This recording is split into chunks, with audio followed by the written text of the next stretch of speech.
la palabra. Buenos días, profesora Liliana. Soy un momentico que dejo los niños cuadrados y arrancamos.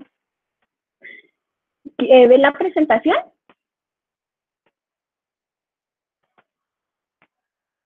Quería saber si ven la presentación.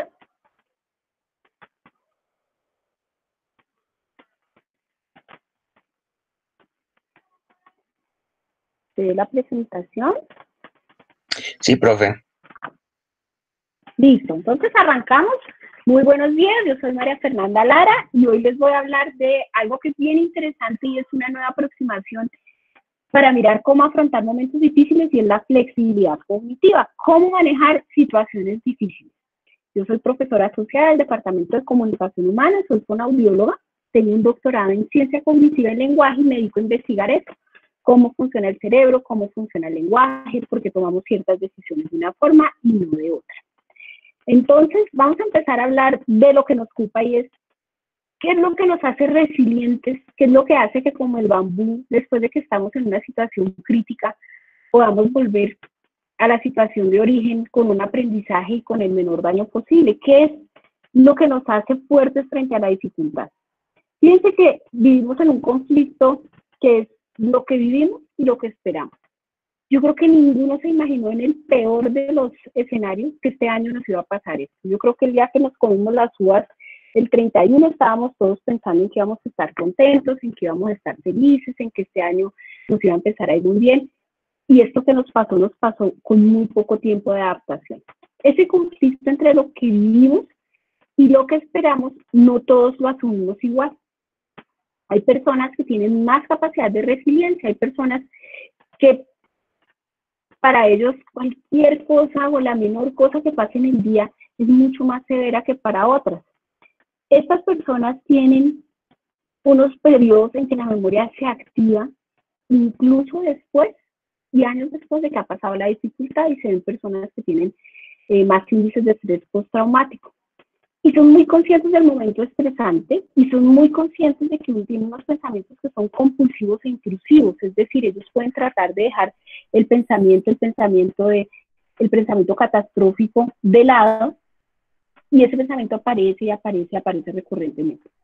Y hay otros sujetos, y fíjense que nos movemos ahí en ese continuo, hay sujetos que tienen un poquito más de resiliencia y poco a poco uno dice, uy, pero esa persona se sobrepuso a esos momentos, a los contratiempos, salen fortalecidos de las experiencias negativas, uno los ve que están tranquilos, uno los ve que manejan las situaciones. Entonces, cuando uno pregunta qué es la diferencia entre un tipo y otro tipo de personas, qué hace que uno esté más para un lado o más para el otro, pues tiende a ser la flexibilidad cognitiva, esa habilidad que nos permite movernos en ese continuo. Entonces, la flexibilidad cognitiva, ¿qué es? Pues la capacidad de adaptarse a las circunstancias, a los tiempos, a las personas, a modificar la actitud, el punto de vista o el comportamiento. Entonces, fíjense qué importante es ese término. No solamente es lo que yo no puedo cambiar el mundo y tengo muy poca gobernabilidad en este tema, o sea, prácticamente nula. Nosotros ahorita no podemos manejar nada más allá que lo que tenemos en nuestras paredes, pero nos toca volver y adaptarnos a vivir con personas con las que no vivíamos hace rato, porque uno va, trabaja, vuelve, y uno lo que pasa es un ratito. Tenemos que adaptarnos a manejo de otros tiempos, al manejo de otras actitudes, a mirar, por ejemplo, cuando uno tiene compañeros de trabajo, otros puntos de vista, a tolerar el comportamiento de otro, y es esa capacidad de adaptación. La flexibilidad cognitiva hace parte de las funciones ejecutivas y de las habilidades blandas. Y estas habilidades blandas son aquellas que uno no enseña en la universidad ni en el colegio, sino que se aprenden en esa escuela de la vida. Esas habilidades blandas incluyen trabajar en equipo, comunicarse, planear, manejar equipos y liderar. Cuando uno mira los perfiles de los grandes ejecutivos del mundo, todos tienen la característica de que tienen una altísima flexibilidad cognitiva. Entonces, ese cambio que pasa en nuestras vidas es el que nos mide realmente la flexibilidad mental. Hace poquito escuché un dicho que dice que ningún marinero se hizo experto en un mar tranquilo, y eso es así.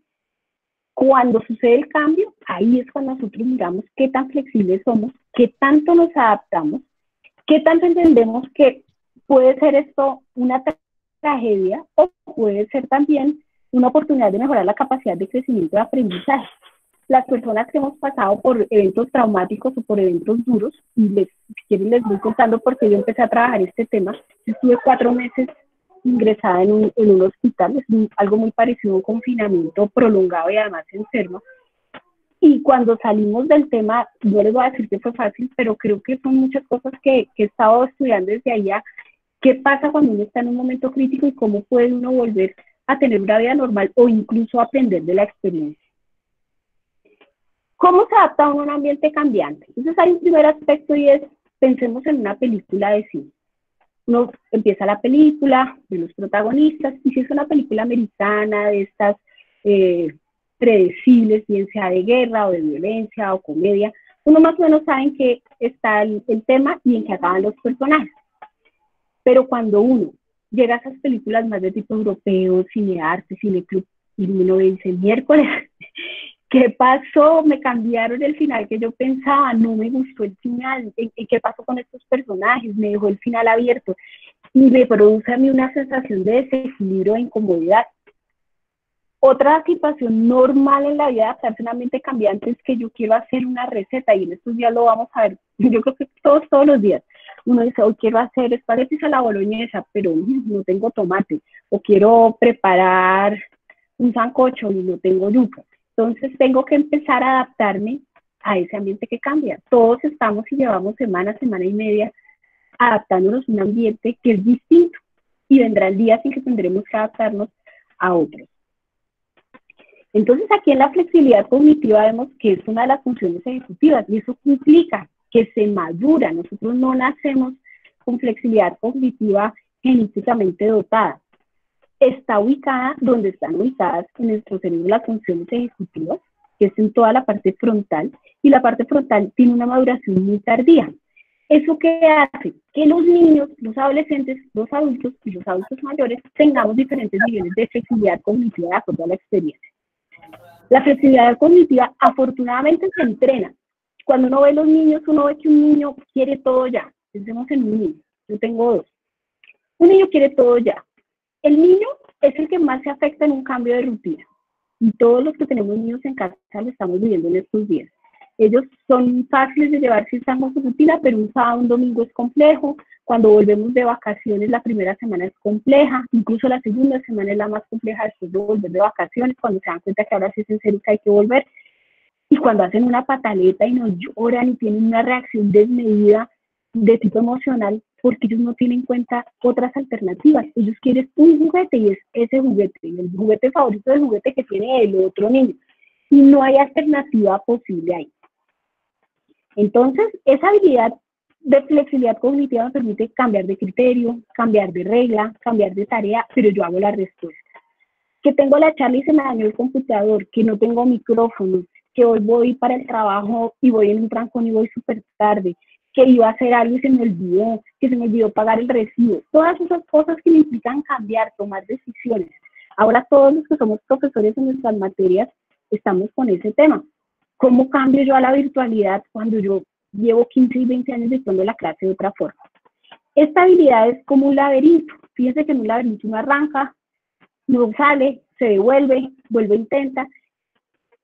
Y cuando tengo buena flexibilidad, trabajo eficientemente, pero eso me implica desengancharme de una tarea o de un concepto que yo tengo previo.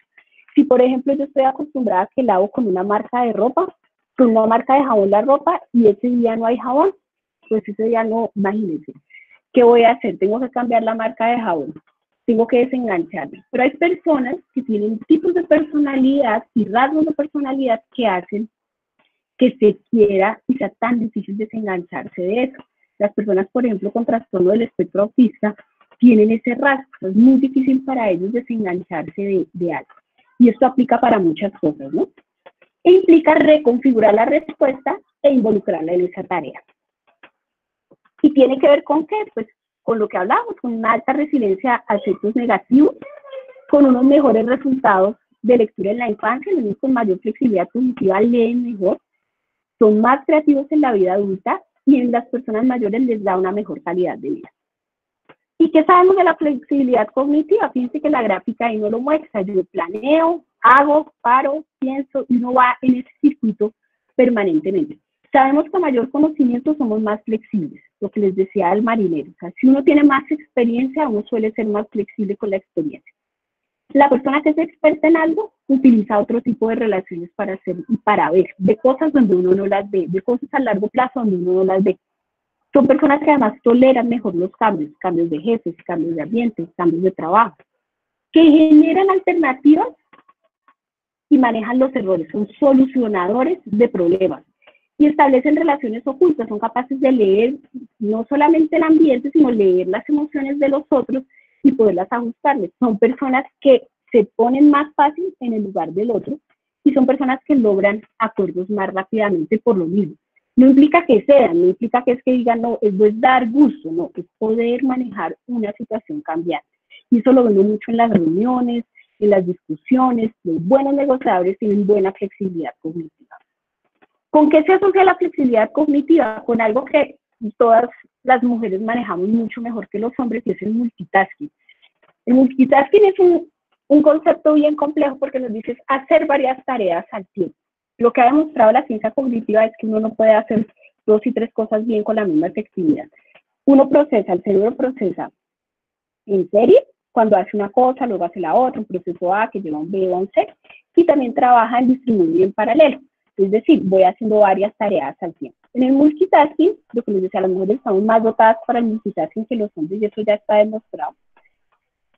Pero somos menos eficientes. Entonces nosotros creemos que podemos, por ejemplo, manejar y oír radio. Y sí, podemos manejar y oír radio, pero si el trancón está duro, si está lloviendo duro, si cae granizo, si la calle es fea, pues ya no tengo que dedicar más de mis recursos de procesamiento, más atención, más memoria, más razonamiento a la tarea que yo estoy haciendo. Entonces, es el poder ir entre una tarea y otra, poder variar entre que yo estoy aquí dictando la clase, pero tengo mis 2 hijos aquí al lado, pero ya va a ser la hora de hacer el almuerzo, pero por la tarde tengo otra clase. Entonces, esa posibilidad de ir moviéndome en varias tareas tiene que ver con la flexibilidad. En la flexibilidad también se genera algo nuevo, se resuelven problemas, puedo ir hacia adelante y hacia atrás viendo dónde cometí el error. La inflexibilidad hace que uno insiste y dice, pero es que yo lo quiero así, yo quería allá, no, que es que usted tiene que viajar en el vuelo de las 3 de la tarde, porque si yo no quiero entrar a Bogotá de noche, por ejemplo, cosas así hacen que la persona sea inflexible, que tenga una alta reacción emocional y que eso también afecte su salud mental. Las personas con flexibilidad cognitiva además inventan, innovan, crean nuevos procedimientos. En este dibujo parece un poquito complejo, voy a intentar explicarles cómo funciona el tema en el cerebro. En el cerebro sucede un evento adverso, y vemos el muñequito que está con el rayo, y el cerebro lo que hace es empezar a mirar y a procesar cómo hace para adaptarse, y eso es algo que requiere tiempo. Y ese es el primer ingrediente para adaptarse a una situación traumática, el tiempo. Todo necesita tiempo, solo que en unas personas es un poquito más, en otras es un poquito menos. Pero cometemos un error y es pensar que después de un evento traumático, después de que nos pasa algo, con el solo tiempo la cosa se va a mejorar. Y muchas veces vemos que las personas que no tienen o tienen poca flexibilidad cognitiva tardan muchísimo tiempo en superar algún evento. Entonces hay unas fuentes que son de uno, endógenas, lo psicológico, lo interno. Oiga, ¿yo qué tan dirigido soy a metas? ¿Qué tipo de personalidad tengo? ¿Yo soy una personalidad tipo A, enfocada al logro, lo logro, llego rápido? ¿O soy una personalidad más bien de, bueno, pues espero a ver qué pasa, me adapto, me acomodo? Y ahí empieza lo primero, que es la parte cognitiva, que es el top-down. Cómo lo que yo pienso influencia lo que yo siento. Cuando yo sé y soy consciente de lo grave y lo severa que es una situación, cuando miro las posibles consecuencias, es obvio que me voy a sentir mucho peor. Estos días vemos la gente tranquila, vemos la gente en la calle, y yo creo que es que mucha gente no ha entendido el peso de lo que esto tiene. Y vemos otra gente que está súper ansiosa porque como sabe el peso que eso tiene y sabe lo que va a pasar y prevé lo que va a pasar, eso causa también una ansiedad. Entonces, ese efecto de lo que pasa es, pues el efecto sorpresa depende de qué tanto sé yo de algo. Y luego está la percepción de cuál es el dolor físico que yo puedo sentir. Yo siento, cuando pasa algo, uno siente un dolor físico también. Y entonces sentimos manifestaciones físicas. En estos días podemos estar tristes, podemos estar ansiosos, cambiamos de estado de ánimo. Los que tenemos hijos lo vemos claramente, que pues uno es el modelo y uno tiene que estar allí estando fuerte, estando tranquilo, llevando las cosas. pero cuando los niños se duermen, yo creo que más de uno, y si quieren ahora podemos hablar, lo conversamos, uno ya se siente devastado y dice, ¿esto hasta cuándo va a aguantar? ¿Cómo voy a hacer? ¿Cómo voy a poder? Y ahí viene todo lo que está, y depende de qué tantas posibilidades tengo yo de procesarlo y de hacerlo. Entonces esa resiliencia, piense que es un proceso dinámico que va desde lo que yo sé, lo que yo siento y cómo interactúa eso en mi cerebro. Entonces hay muchas cosas que uno empieza a hacer. O sea, lo primero tiene que ver con los pasos para llegar a ser resiliente, los pasos para llegar a superar el tema. El primero tiene que ver con la primera acción de uno es defensa y protección. Entonces muchos, digamos, si nos vamos a comprar el jamón antibacterial, vamos a ir a comprar el alcohol, voy a buscar toda la cantidad de información que quiera, voy a ir a comprar lo que necesito y me voy a proteger, y eso hace que disminuya en parte el comportamiento ansioso de los que somos un poco ansiosos. Hay personas que son más tranquilas y dicen, yo no le pongo el ejemplo de mi mamá, yo lo dejo así y ya Dios proveerá y yo ya veré y voy semana por semana y lo voy pensando. Fíjense que el tipo de personalidad también tiene que ver con cómo uno reacciona frente a los eventos. Las personas que tienen creencias religiosas profundas hacen ese proceso, o sea, fíjense que ya dejan de pensarlo, yo lo entrego, Dios proveerá, Dios verá, yo tengo fe. Y luego empieza esa búsqueda del equilibrio, porque el ser humano tiende al equilibrio. O sea, en la peor tragedia, en el peor desastre natural, se ven momentos de humor, se ven momentos de tranquilidad, se encuentran momentos de risa. Y fíjense que volvemos al ejemplo que uno, y creo que a muchos seguramente les ha pasado en casa, que uno pasa de estar súper triste a que le manden un meme o le manden un video y uno se ríe o toma el pelo. Luego viene ya el compromiso cuando uno dice, bueno, vamos a salir de esto y vamos a alcanzar el desafío, ya me tocó y ya lo voy a superar. Llega la superación y al final uno valora el significado y quiere decir que sí le queda una herida, sí hay una cicatriz, y esa cicatriz recuerda que eso dolió mucho, que ya se superó, que uno no lo olvida, pero que está ahí. Y creo que es el punto fuerte que vamos a tener en unos meses y en un año, que es poder buscarle significado y que esto tenga significado, y eso es una tendencia del cerebro humano a buscar que lo que uno hace tenga una razón. Entonces, ¿qué hace que uno sea más o menos resiliente? Pues primero la actitud positiva que uno tenga. Y esa actitud positiva, lo que les digo, también se entrena. Cómo se toma y se asume la responsabilidad y qué tan creativos seamos. A más flexibilidad cognitiva, pues esas tres suben y uno sí ya puede hacerlo. Y uno afronta los retos de acuerdo a la personalidad. Hay personas que lo median por la rabia. Entonces vemos gente en estos días que va a estar súper rabiosa. Hay gente que lo media por la tristeza, hay gente que llora mucho. Hay gente que dice, no, yo lo medio metiéndome en trabajo y en mil cosas porque no quiero ni pensar. Al que le gusta hacer ejercicio, hace ejercicio. El que quiere ver televisión y desconectarse, se desconecta. Pero tiene que ver mucho la forma y el modo de ser con la forma como llevamos las cosas.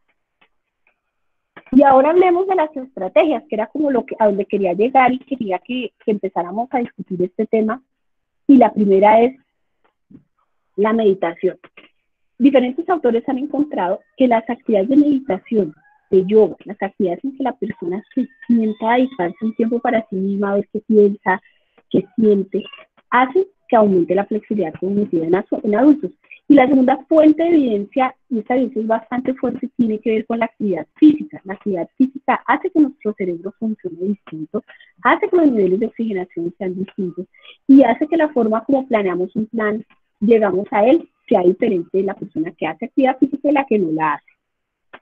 Hablemos ya de estrategias prácticas. ¿Qué hacer para uno entrenar a los niños? Y les voy a hablar primero de situaciones normales. Luego hablamos de esta, que es bien compleja.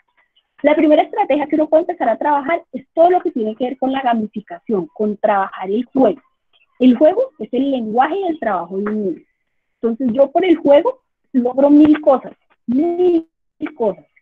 La cantaleta no sirve. No sirve pero para nada. ¿Por qué? Porque el cerebro lo que hace cuando escucha la cantaleta es bloquear esa amenaza.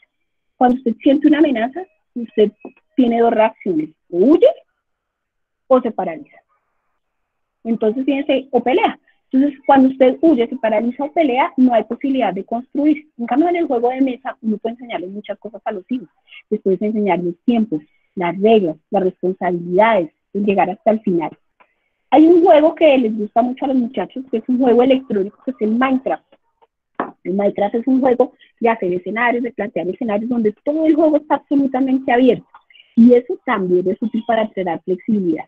Luego están los juegos de predicción. En los juegos de predicción están cosas como, bueno, ¿y qué pasaría si? Y leer un cuento y dejarlo en la mitad. ¿Cuál crees que sea el final que va a tener el cuento? ¿Quién crees que va a ganar el partido y por qué? ¿Quién crees que va a ser el campeón del Tour de Francia y por qué? ¿Quién crees tú qué crees que vamos a encontrar ahora que salgamos? Y si nos vamos de vacaciones, ¿con quién crees que nos vamos a encontrar? Luego están tareas de descripción. Cuando yo describo, yo trabajo el lenguaje. Y el lenguaje es una herramienta para llegar a la flexibilidad cognitiva. Cuando yo estoy pensando en un sinónimo, cuando yo estoy pensando en cómo se dice, pues mi cerebro está haciendo el mismo trabajo por las mismas vías que las hace para tomar decisiones. Y lo mismo para frasear, que es decir lo que me dijo el otro con mis propias palabras. Ese parafrasear implica muchas cosas. Implica también ponerme la perspectiva del otro, y esto ayuda mucho acá.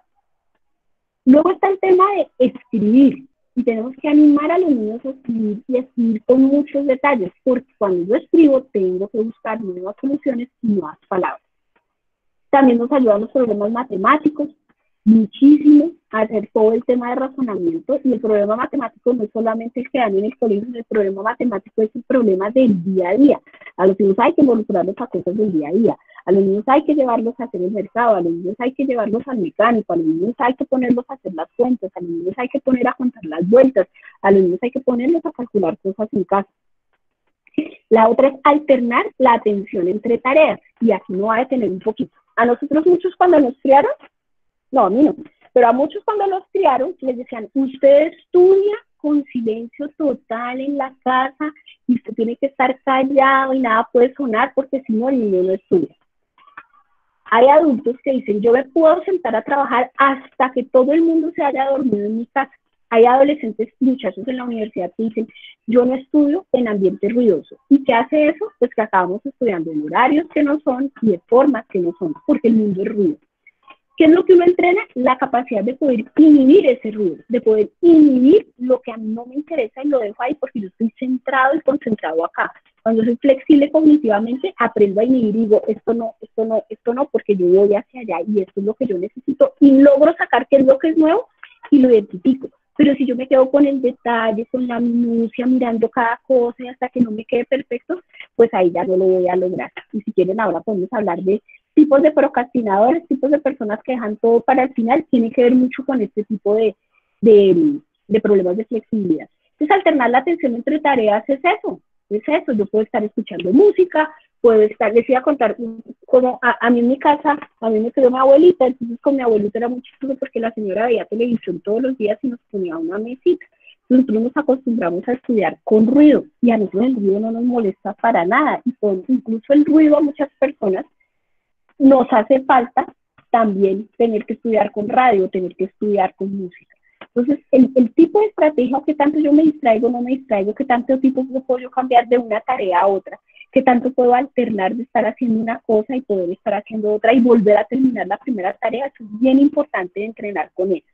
Si yo me acostumbro a que entreno un niño que hace la cosa y hasta que la termina, entonces luego vamos a la otra hasta que la termina, vamos a la otra, ese entrenamiento nos sirve de niños, pero esa no es la vida adulta. La vida adulta es estar haciendo varios procesos simultáneamente. Luego viene todo lo que tiene que ver, y es súper importante, que es el apoyo sensorial. Nosotros somos sensoriales, motores y cognitivos. Sensoriales, todo lo que tiene que ver con la entrada visual, la entrada auditiva es lo que más vemos, pero es que nosotros también olemos, y el olfato es un sentido súper emotivo.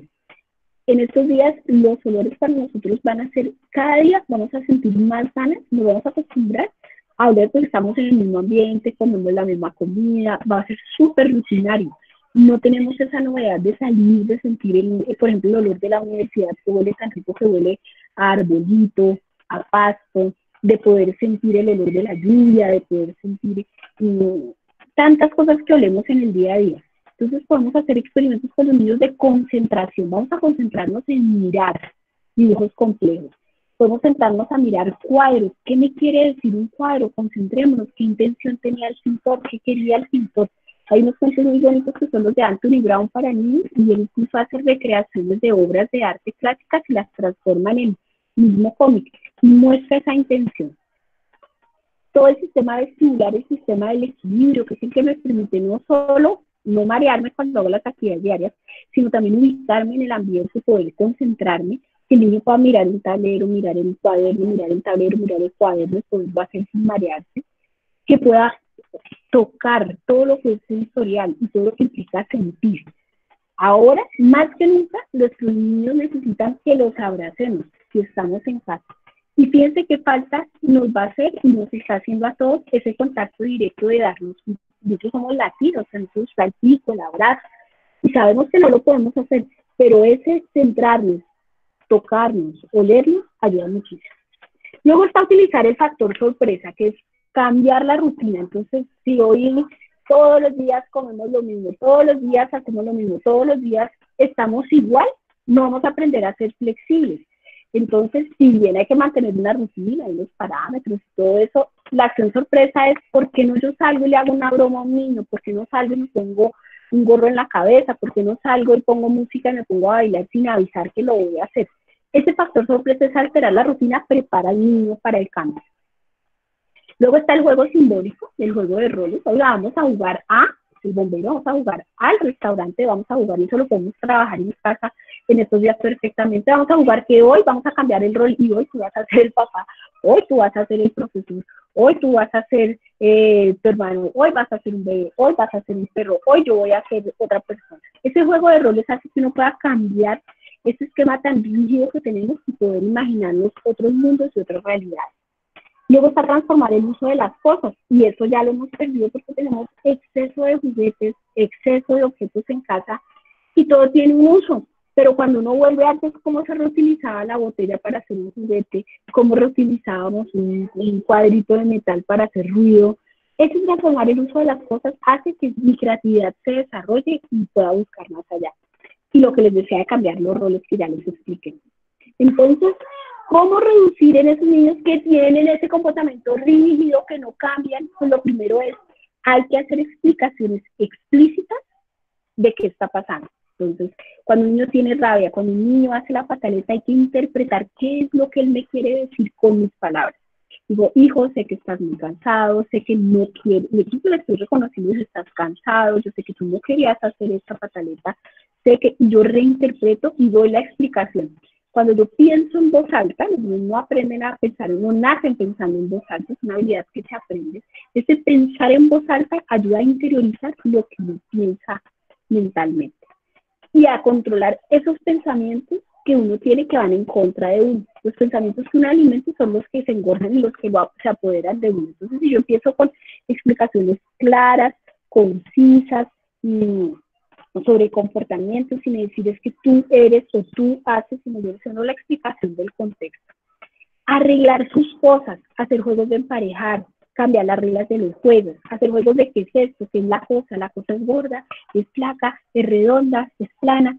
Trabajar un calendario visual en la casa ayuda mucho porque nos permite estar viendo el paso del día, trabajar tableros, hacer juegos de lluvia de ideas, y sobre todo empezar a hacer las cosas diferentes un día.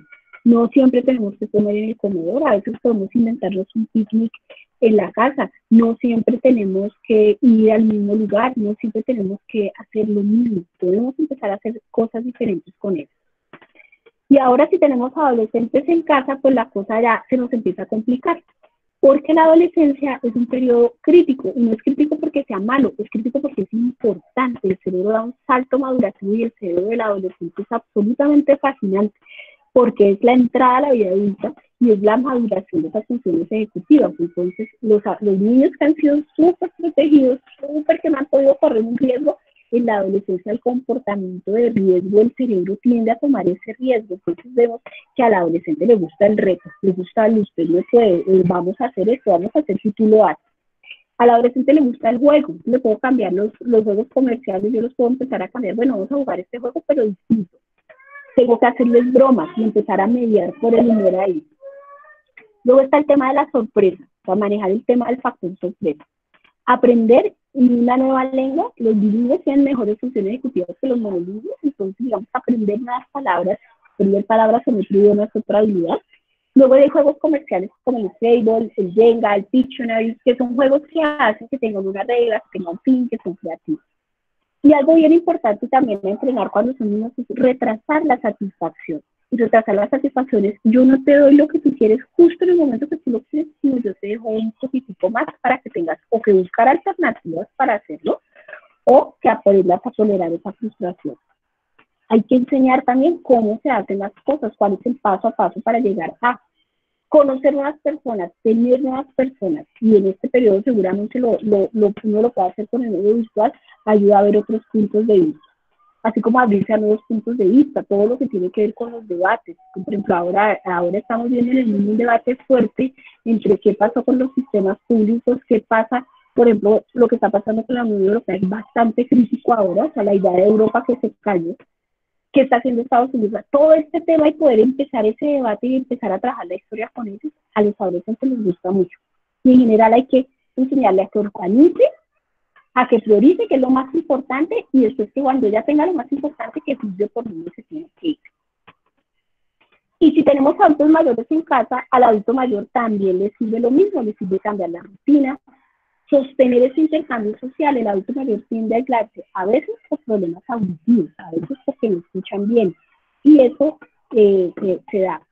A veces porque hay que verificar el contacto permanente con el exterior, o sea, si bien estamos en casa, que no se nos cierre. A veces creemos, y uno ve muchas personas mayores, que uno los ve que se nos ponen a ver televisión en casa, y dicen, no, es que él está ahí recibiendo información, pero es una información muy pasiva. Hay que parar y decirle, cuénteme qué estaba viendo, y ese quién es, y en dónde estaba. O cuénteme sus experiencias. No todas las memorias se alteran en adultos muy mayores, las memorias de muy largo plazo suelen conservarse bien. Y empezar y nunca parar el tema de la actividad física y la actividad cognitiva que sea cambiante. Vamos a hacer un rompecabezas, vamos a jugar cartas, vamos a charlar, vamos a leer, yo le voy a leer, vamos a ver este audiolibro, por ejemplo. Y ahora vamos con estrategias con adultos. No sé hasta ahí cómo vamos. No escucho, pero yo sigo. Mientras no me digan sigo, entonces las estrategias con adultos tienen que ver con temas como... Vamos bien, listos. Sí, vamos entonces, muy la bien. primera tiene que ver con la escucha activa. Entonces, la escucha activa es no solamente cuando yo oigo que me entra la información, sino la escucha activa es me voy a concentrar realmente en lo que usted me está diciendo. Y de lo que usted me dice, yo le voy a preguntar sobre lo que usted me está diciendo. Cuando no sé cuántas personas hay de la universidad, pero en la universidad creo que todo, al estar uno en este ambiente que intelectualmente es bastante demandante, todo el mundo tiene la razón, ¿no? Y es muy difícil encontrar cierta humildad en la academia. Y es eso, cuál es la escucha, usted qué me quiere decir, si su punto de vista discrepa del mío, ¿por qué? Cuénteme usted qué interés tenía en hacer eso y por qué lo hizo. Devolver parte de lo que la persona me dice y volvérsela a preguntar.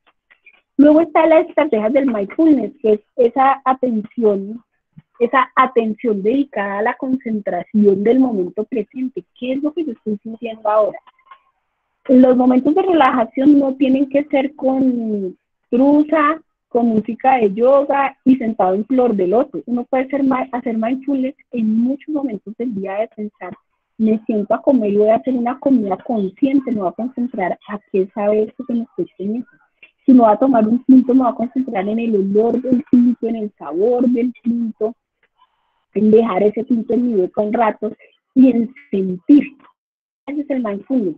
Cuando me voy a duchar, voy a sentir el agua caliente, voy a sentir la sensación, voy a sentir el olor. Ese mindfulness es el mismo que uno debe trabajar en la jornada laboral antes de empezar. Digo, tengo todo para empezar, me voy a concentrar y me voy a tomar un minuto para pensar. Hay muchas aplicaciones, incluso ahora de celulares, que tienen aplicaciones para trabajar la respiración, porque la respiración tiene que ver mucho con el tema de la emoción. Entonces, en el mindfulness es eso, me concentro en lo que estoy haciendo, miro qué estoy sintiendo y siento ese minuto a minuto. Se trabaja mucho, por ejemplo, las personas que lo entrenan, por ejemplo, con poesías, con ritmos, con caminatas, con contar los pasos, y eso es poner atención al pensamiento, es escuchar el pensamiento. Un error que uno comete frecuentemente es evitar el pensamiento, y el pensamiento desaparece, pero con mayor, cuando uno tiene un problema, cuando uno tiene un mal de amores, cuando uno tiene algo que solucionar, el pensamiento está ahí, y me dice, no lo pienso. pero realmente cuando uno lo piensa, lo asume, lo procesa y lo deja estar, el pensamiento se aloja ahí y uno dice ya adquiere un poquito más de control. Para entrenar la flexibilidad también está el no tomar el camino fácil. Hay caminos fáciles para hacer las cosas y a veces hay caminos difíciles y esos caminos difíciles también ayudan. Entonces, por ejemplo, yo voy a hacer un PowerPoint y quiero que me quede bonito, pero voy a pedirle a alguien que me lo haga. No, siéntese y hágalo y aprendan. Creo que ahorita estamos en estos días los que estamos en casa aprendiendo formas nuevas de hacer las cosas, nuevas recetas. Yo estaba pensando hoy, bueno, y si esto se después de que tocó, pues tocó coserlo y nos tocó a nosotros. Y si esto se daña, de un programa de radio de España, y decía un señor que se le había dañado una persiana de esas súper pesadas y se duró 3 días estudiando cómo funcionaban las poleas para arreglarla y que el hombre estaba ahí feliz con el tema. Entonces fíjense que ese camino fácil es el que impone el reto y genera una satisfacción también cuando se logra. Luego está conocer nuevas personas y eso es básico, cómo piensa el otro, qué me enseña, qué me muestra, pero si sigo en el mismo círculo y con el mismo trabajo, pues es difícil. Los que trabajamos en universidades trabajamos con jóvenes y creo que esa es la principal fortaleza del trabajo de uno, escucharlos, que le cuenten a uno cosas, que le enseñen a uno cosas. Yo hace poco tuve un error con un estado, con un error con el WhatsApp y el que me avisó y todo fue un estudiante mío, yo no sabía cómo se hacía y él me enseñó. Otro día estábamos en un reto de Instagram y no podía etiquetar una foto y la que me enseñó fue una estudiante. Entonces, fíjense que conocer nuevas personas y abrirse a nuevas personas implica abrirse a nuevos aprendizajes y a nuevas formas de ver la vida. Luego está fortalecer la memoria de trabajo. La memoria de trabajo es súper importante porque es la que nos permite estar procesando la información en tiempo real y poder estar haciendo varias cosas al tiempo. Si yo les digo, márquenme a mi casa, que es 244-2078, ustedes ven ese teléfono, seguramente me marcan, pero si son ocupados y me van a volver a marcar, pues ya no se van a acordar, porque esa memoria es un periodo de tiempo, es la que sirve para la lectura, es la que sirve para el cálculo. Cuando a mí me dictan el nombre de alguien, yo lo copio, eso es memoria de trabajo. Entonces la memoria de trabajo se fortalece. Entonces yo tengo que empezar a memorizar cosas. Que voy a ir a comprar y son 7 cosas, vamos a memorizar esas 7 sin hacer la lista. Que yo voy a empezar a memorizar, lo que les digo, cosas para comprar, números telefónicos, todo lo que sirva para estar entrenando la memoria, o números, o letras, o series, todo ese tipo de cosas sirven. Luego está lo que les decía, aprender una nueva habilidad. Entonces, a veces decimos, ay, no, pero es que yo, ¿cuánto me voy a demorar en aprender a tocar guitarra o piano? O ahora con YouTube y todos los tutoriales que hay, eso es fascinante porque uno ya no necesita, realmente todo el mundo está en las manos de uno. Entonces uno dice, va a sacar la máquina de coser y cómo se enhebra, usted lo encuentra en YouTube. Oiga, que voy a mirar cómo arreglo esto, usted lo encuentra en YouTube. Oiga, que yo quiero aprender zumba, yoga, todo está. Entonces aprender, no cerrarse a ese aprendizaje nuevo, es empezar a abrirse. Y la forma más refinada de inteligencia, pues es el humor. Las personas con mayor nivel de inteligencia son personas que tienen muy buen sentido del humor. ¿Por qué? Porque cuando yo logro un chiste, logro una gracia, es cuando yo estoy mirando una alternativa distinta a lo que usualmente se da. Y finalmente está la imaginaria mental, que es poder imaginarme un escenario. Entonces, imaginarse ese escenario es qué pasaría si, qué estará pasando si. Voy a imaginarme esto, voy a imaginarme, por ejemplo, cerrar los ojos y me imagino un paisaje, que tiene el paisaje, que más tenía, que más pasaba. Esas imágenes mentales son las que uno hace cuando uno lee. Uno lee una historia y en la historia que uno lee, uno empieza a ver que uno se imagina su personaje. Si usted lee Harry Potter, se imagina a Harry Potter, cómo era el castillo, qué pasaba ahí.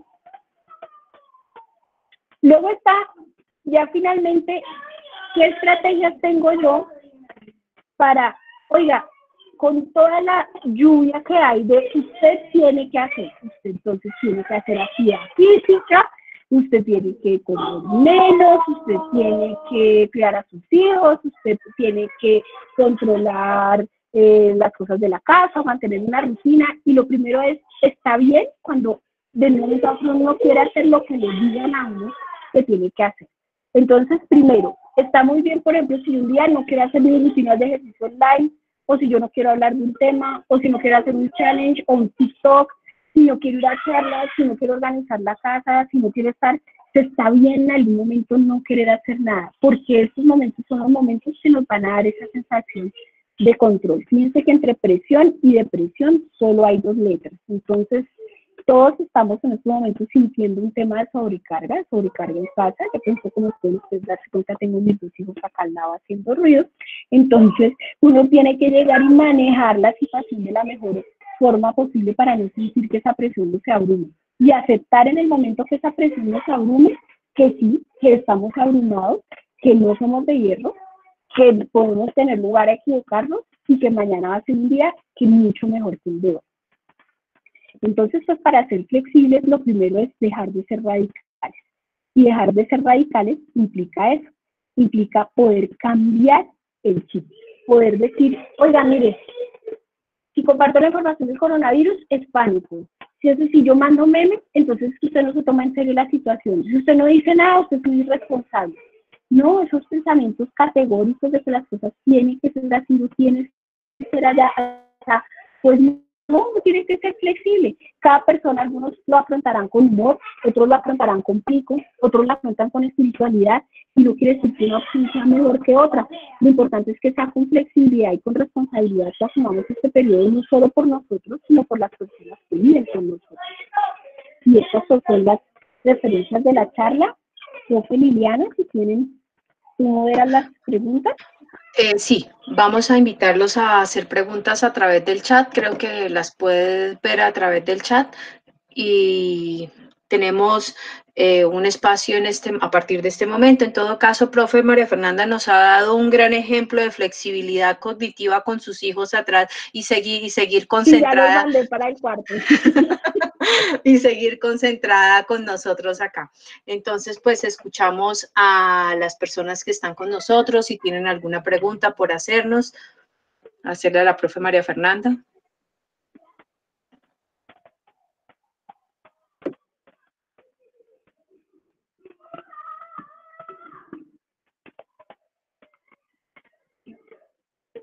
Ahí tenemos la primera pregunta, profe. ¿Cómo superar la procrastinación? Pues lo primero es identificar qué tipo de procrastinador son, porque no todos los procrastinadores son iguales. Hay el procrastinador perfeccionista, que es el que le pone tantas condiciones y tiene que quedar tan bien que hasta que no sea perfecto no lo acaba. Hay el procrastinador que es fresco, que dice, ay, yo lo dejo ahí, yo lo dejo ahí. Hay el que le gusta la adrenalina del último minuto y lo necesita. Entonces, cuando uno identifica cuál es, ahí es que uno entra. Entonces, si uno es perfeccionista, tiene que dejar claro cuál va a ser el producto final. O sea, si tengo que sacar un escrito, eso pasa mucho en las tesis, por ejemplo. Entonces, hasta que la tesis no es perfecta, entonces yo no la saco. Y entonces le doy, reviso, y le hago, y hasta que no es perfecta, no sale. Entonces hay que aceptar un punto y decir, bueno, cuando tenga estos mínimos, ahí va a ser. Y eso es una cosa que también se hace. Hay incluso hasta procrastinadores para hacer oficio. Entonces hay gente que dice, no, yo hasta que no tenga la cocina perfecta, no limpio los baños. Entonces tiene la cocina divina, pero tiene el resto mal. ¿Qué es procrastinación? Procrastinación es dejar las cosas para último minuto y a veces ni hacerlas. ¿Qué pasa con la procrastinación por pereza? Pregunta Jacqueline, hola Jacqueline. Por pereza, es que la pereza tiene su cuento cognitivo, o sea, uno tiene que empezar a ver qué es lo que hace que yo no quiera hacer las cosas, o sea, qué es lo que limita que yo haga las cosas. A veces hay unos estados de ánimo que son muy bajitos, y ese estado de ánimo es casi que esa energía mental, ese flow mental no llega y no alcanza para hacer lo que se tiene que hacer. Regálame un minutito.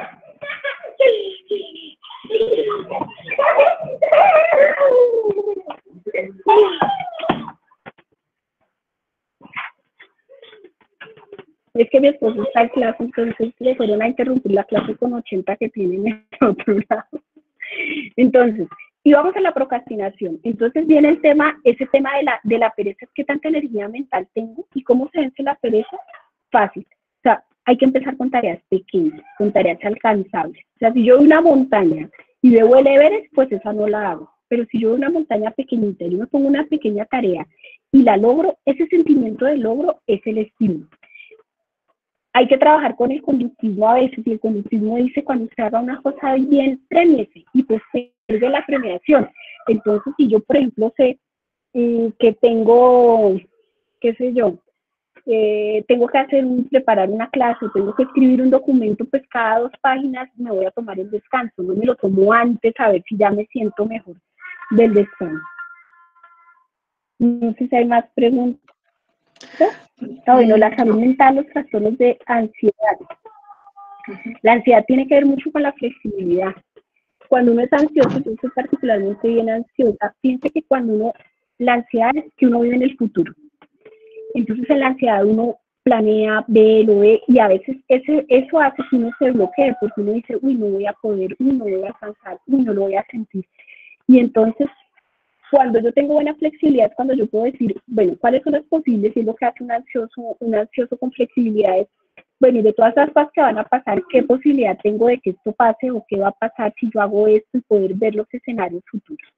Luego preguntan por la depresión, sí, o sea, eso se ve claramente.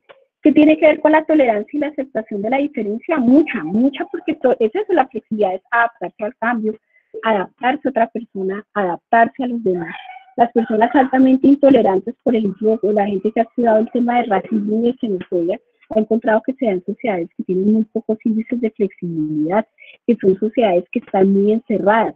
Por ejemplo, los que son puertos, donde hay mar, donde han llegado visitantes y viajantes, pues son sociedades que son mucho más abiertas que las sociedades de interior. Sí, da risa. Bueno, ¿cómo se agilizan los procesos de aprendizaje? Pues lo primero es eso. Yo creo que las cosas se aprenden haciendo. Entonces, ¿cómo aprendo a ser flexible? Pues tareas chiquitas y siendo flexible.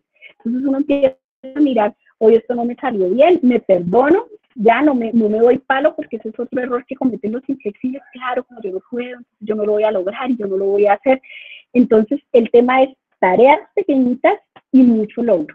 ¿Cómo se fortalece la motivación interna y se tolera la frustración? Pregunta Juan Camilo.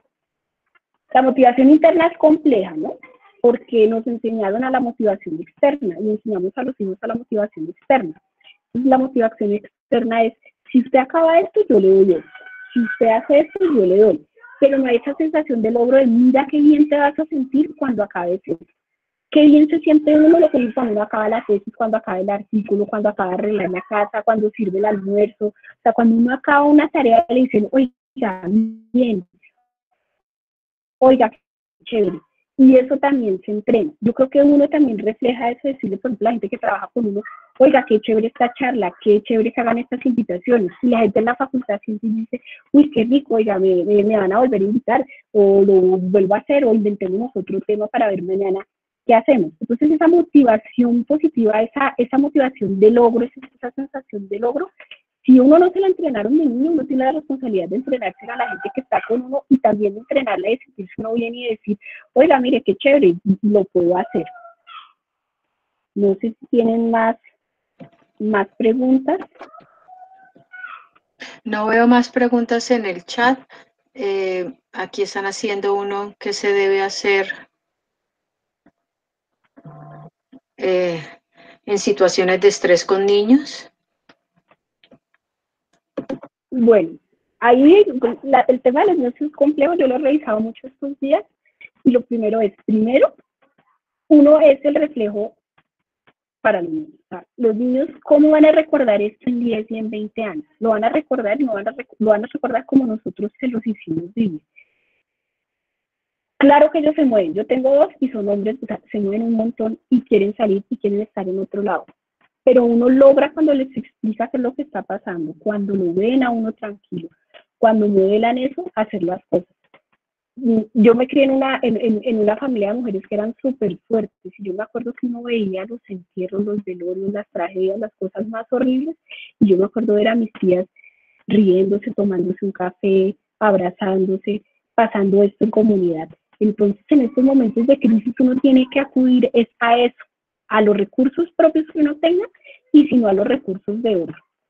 Hay muchas recomendaciones y la principal es no llenarse, no sobreinformarse, porque la ansiedad, y también eso se nos transmite, entonces si vemos el noticiero de las 8, y vemos el de las 12, y vemos el de las 5, eso va a hacer que nosotros estemos todo el día en crisis, y tenemos el televisor prendido y los niños se escuchan.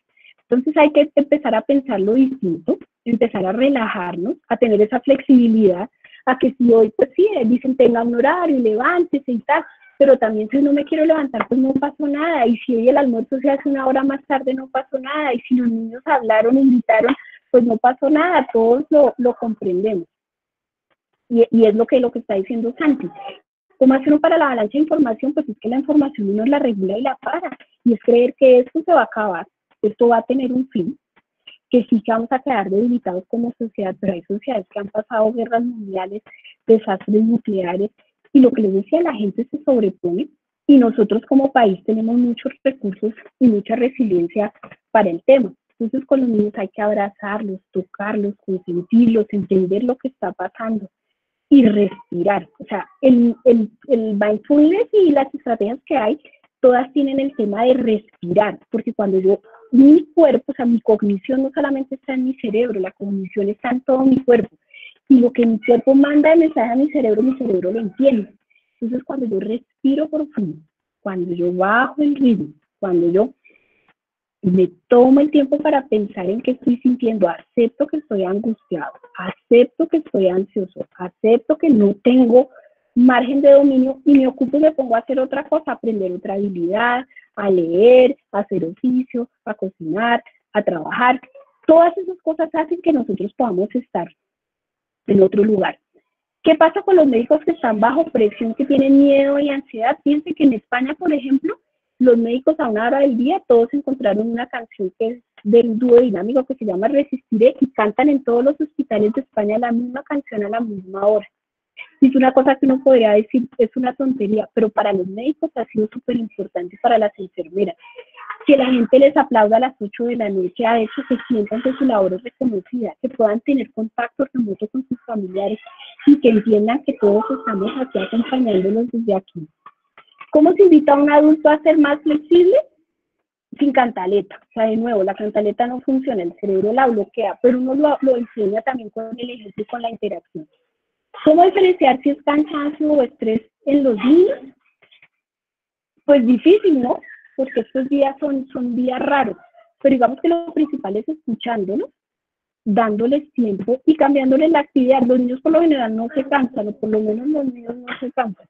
Pero digamos que uno lo que puede hacer es reflexionemos sobre eso, dibujémoslo, hablémoslo, contemos cuentos y también nosotros contar si yo estoy estresado, yo estoy cansado, hoy yo cómo me siento, tomar un minuto en el día a decir cómo nos sentimos en casa. Poder hacer, por ejemplo, escribir en un papelito las cosas por las que estamos agradecidos. Y hay que agradecer que en estos momentos tenemos una casa, y hay que agradecer que tenemos un papá o una mamá, o hay que agradecer que tenemos salud, o hay que agradecer, algo tendremos que agradecer, o que estamos en familia, o lo que tengamos que agradecer. Preguntan cómo manejar la frustración cuando son varias las áreas de colapso. Pues es que académico, la línea emocional o familiar, pues es que toca. Es que el problema es que hay momentos en que uno se siente superado por la situación, pero si ya la situación es suficientemente mala y uno no pone de parte de uno, pues ya la cosa se vuelve más compleja. Entonces lo primero es tener voluntad, organizarlo, escribirlo y empezar a tener y a diseñar uno mismo las estrategias. Si es una cosa emocional, ¿qué estrategia emocional voy a seguir? Si es un asunto económico, ¿cómo voy a adaptarme a la nueva? El problema no es lo que les digo, uno no tiene control de la situación, pero sí tiene el control de cómo afronta la situación. No sé si hay más preguntas. No veo más preguntas en el chat. Sí me parece importante, profe María Fernanda, una conclusión general. Y algo que usted ha dicho en este momento es tener voluntad para siempre buscar una solución a esa situación académica, familiar, afectiva, que podamos estar enfrentando en estos momentos de confinamiento. Eso nos lleva a que siempre tiene que haber una solución desde nosotros mismos. Puede ser no tal vez la mejor, pero es la que tenemos a la mano y que nos va a generar un bienestar. Y todo eso redunda en qué tan flexibles somos cognitivamente. Ahí hay una cosa, y es que uno no sabe qué tan fuerte es hasta que le pasa, ¿no? Yo he tenido como 3 o 4 eventos traumáticos en la vida muy duros, y yo decía, me acuerdo mucho en 2015 que yo decía, pero ahora, ¿qué más? Yo decía, pero, ¿qué más viene? Yo decía, ¿qué más? ¿Qué más? Y yo decía, ¿será que eso es algo de esto? Y me acuerdo que incluso hasta le pregunté a un profe, al profe Amador, le decía, profe Amador, dígame cuánto duran los vuelos. Y me acuerdo que el profe me decía, como 6 meses, y yo me acuerdo que como al mes octavo yo decía, pero es que todavía no se me pasa. Y sí, lo que les digo, pues uno tiene que darse tiempo, darse aceptación, entender que no todo tiene que estar bien, que uno no siempre tiene que estar contento, que no siempre las cosas salen bien y que uno tiene que ser flexible y como les digo, como el bambú, uno se va moviendo, pero uno vuelve a su origen y tenemos que prepararnos con recursos para afrontar todo lo que viene, que seguramente va a ser muy duro y seguramente nos va a quebrar y seguramente, pues yo creo que vamos a poder salir adelante como hemos salido en muchas otras cosas los colombianos. Muchísimas gracias, profe María Fernanda. Ser positivos, siempre va a haber un mañana para todos y eso nos va a llevar cada día a tener una respuesta correcta ante cualquier situación que estemos afrontando en este día a día, que es nuevo cada día a día para cada uno de nosotros. Muchísimas gracias. No, profe Liliana, a ustedes por la invitación y ya pues les voy a escribir mi correo si tienen alguna duda o inquietud o necesitan libros de neurociencias, con mucho gusto se los compartimos.